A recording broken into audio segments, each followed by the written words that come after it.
Assalamualaikum warahmatullahi wabarakatuh. Selamat pagi anak-anakku. Bagaimana kabar kalian pada hari ini? Mudah-mudahan kalian semua dalam keadaan sehat dan tentunya selalu menyimak pembelajaran dari rumah di setiap harinya.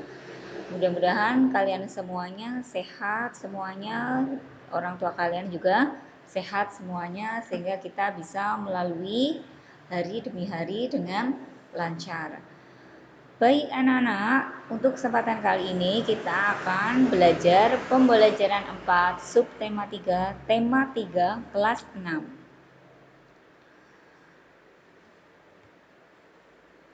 Sebelum kita mulai pembelajaran, jangan lupa kita untuk selalu berdoa mohon kepada Allah karena dengan ikhtiar saja tidak cukup, kita perlu berdoa agar usaha kita mendapatkan kemudahan dari Allah Subhanahu wa taala.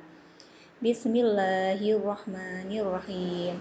Raditu billahi rabba wa bil islami dina wa bi Muhammadin nabiyya wa rasula. Rabbi zidni ilma warzuqni fahma. Rabbi zidni ilma warzuqni fahma waj'alni minas sholihin. Anak-anakku, silahkan kalian perhatikan gambar pada layar HP kalian ya. Gambar apakah itu? Iya, gambar lampu lalu lintas ya, biasanya ada di perempatan jalan. Kita pada kesempatan kali ini untuk pembelajaran 4 akan bersama-sama mengamati rambu lalu lintas. Kita semua pasti sudah mengenal lampu lalu lintas. Kita sering melihat lampu lalu lintas di perempatan atau persimpangan jalan. Lampu lalu lintas terdiri dari 3 warna, yaitu merah, kuning, dan hijau. Tahukah kamu siapa yang nemuin lampu lalu lintas? Ia adalah Gareth Augustus Morgan, seorang warga Amerika berkulit hitam yang peduli dengan keselamatan orang lain. Morgan terpanggil untuk menciptakan sistem lampu lalu lintas setelah melihat terjadinya kecelakaan antara mobil dengan kereta kuda. Ia enggak ingin kejadian itu terus berulang.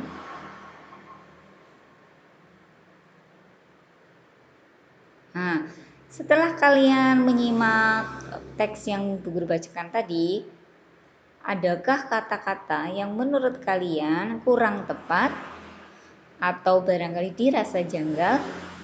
Nah, temukan kosakata non baku dan kalimat tidak efektif dalam teks di atas ya. Caranya pada LKS kalian garis bawahi dulu, dicari dulu kata-kata yang non baku. Nanti setelah itu baru kalimat tidak efektifnya digaris bawahi. Selanjutnya Ananda tulislah dalam tabel yang ada di halaman 52 LKS kalian. Masukkan kata-kata non bakunya ke dalam tabel.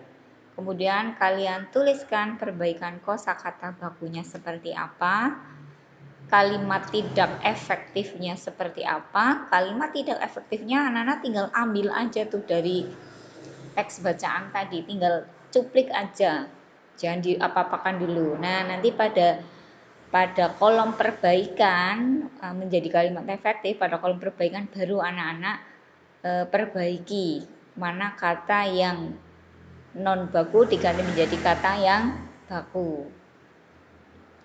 Ada berapa ini? 5 ya. Nanti ditulis dulu kosakata non bakunya, perbaikannya, tidak efektifnya, kemudian menjadi kalimat efektifnya.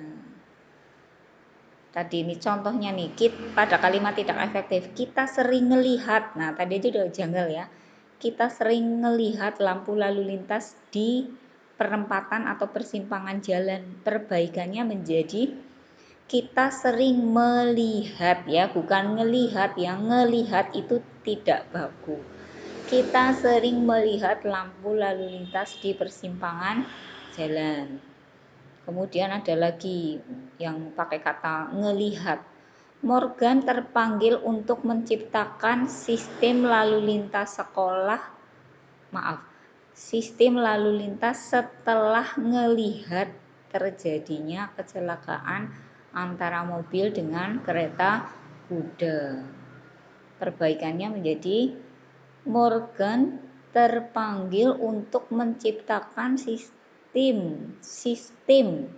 Nah, itu dirubah menjadi sistem lalu lintas setelah melihat. Nah, ngelihat diganti melihat.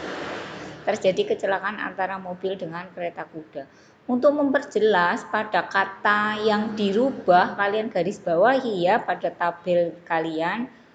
Kata yang dirubah dari non baku menjadi baku pada kalimat itu digarisbawahi supaya nanti jelas ya pada saat kalian untuk belajar kembali persiapan PTS maupun PAS itu kalian mudah belajarnya. Oh, ini yang salah nih, harusnya seperti ini, seperti itu, digaris bawah.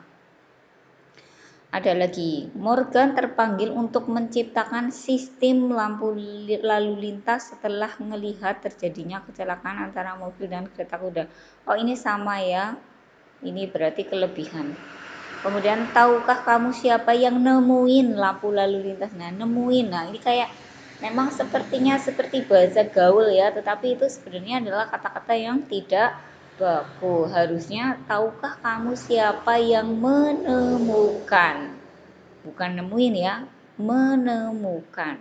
Nah, berikutnya, ia enggak ingin kejadian itu terus berulang. Enggak, wah, enggak, kita familiar sekali ya dengan kata ini. Walaupun sebenarnya ini tidak baku, harusnya ia tidak ingin kejadian itu terus berulang. Selanjutnya, kapan kita menggunakan kosakata baku? Kita menggunakan kosakata baku dalam tulisan atau percakapan pada acara-acara formal, nah, surat, pidato gitu ya, atau misalnya buat cerpen ya, cerpen terutama cerpen yang berkisah nyata ya, bukan yang fiktif ya, yang non fiksi. Itu harus pakai kata yang baku. Kayak tadi ada kata enggak, ngelihat, itu memang kalau dalam percakapan sepertinya sangat familiar ya, sangat, maksudnya kita tidak merasa asing karena itu bahasa percakapan. Tapi kalau untuk yang formal-formal itu tidak boleh. Mengapa kita menggunakannya?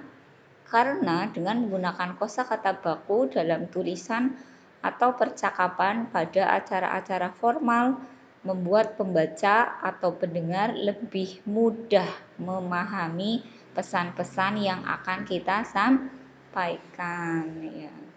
Karena formal ya, kata-katanya harus formal. Selanjutnya,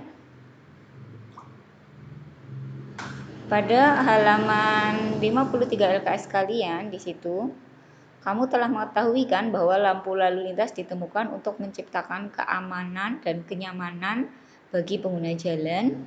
Selain lampu lalu lintas, masih banyak lagi loh rambu-rambu lainnya yang mempunyai tujuan masing-masing. Kalian pernah kan lihat di jalan banyak pelang-pelang itu ya, itu rambu-rambu, ada misalnya belok kanan, belok kiri, terus tanda hati-hati dan seterusnya. Setiap warga negara mempunyai kewajiban dalam kaitannya menaati rambu-rambu lalu lintas agar hak orang lain itu terjaga. Jangan sampai orang lain itu terganggu keselamatannya oleh kita. Selanjutnya, Ananda diskusikan contoh melaksanakan kewajiban itu apa? Kaitannya dengan rambu-rambu lalu lintas ya. Ya, contohnya ini enggak harus seperti itu ya, ini bisa untuk alternatif jawaban. Contohnya kalau melaksanakan kewajiban berarti mematuhi tata tertib dan rambu-rambu lalu lintas. Kemudian tidak berkendara di atas trotoar. Mengapa? Karena trotoar adalah untuk pejalan kaki ya. Selanjutnya menggunakan helm. Nah, berikutnya lagi membawa STNK dan SIM ya. Selanjutnya tidak kebut-kebutan di jalan raya. Kemudian untuk contoh yang tidak melaksanakan kewajiban ya sama dengan tadi, tinggal kebalikannya ya. Yang kebalikannya yang melaksanakan kewajiban. Kemudian apa sih akibatnya jika tidak melaksanakan kewajiban? Tidak mematuhi rambu-rambu lalu lintas misalnya, ya akan terjadi kecelakaan. Berkendara di atas trotoar, pejalan kakinya otomatis menjadi terganggu. Jalannya tidak tenang ya, ada motor lewat begitu, padahal bukan bagiannya. Tidak membawa STNK dan SIM, akibatnya apa? Ya akan ditilang oleh polisi lalu lintas. Atau kalau toh misalnya tidak ditilang, hatinya pada saat berkendara otomatis hatinya tidak tenang pada saat menaiki kendaraan bermotor karena melakukan kesalahan. Pasti was-was hatinya. Duh, kalau ada Pak Polisi gimana nanti saya ditilang, walaupun kadang-kadang selamat, tetapi hatinya tidak tenang. Makanya lebih baik melaksanakan kewajiban. Kemudian kalau kebut-kebutan di jalan raya, otomatis pengendara yang lain menjadi terganggu, sangat terganggu bahkan kalau kebut-kebutan di jalan raya. Itu saja anak-anakku untuk pembelajaran 4. Mudah-mudahan kalian paham dan bermanfaat untuk membantu kalian mengerjakan tugas. Demikian yang dapat guru sampaikan ya, kurang lebihnya mohon maaf. Wassalamualaikum warahmatullahi wabarakatuh.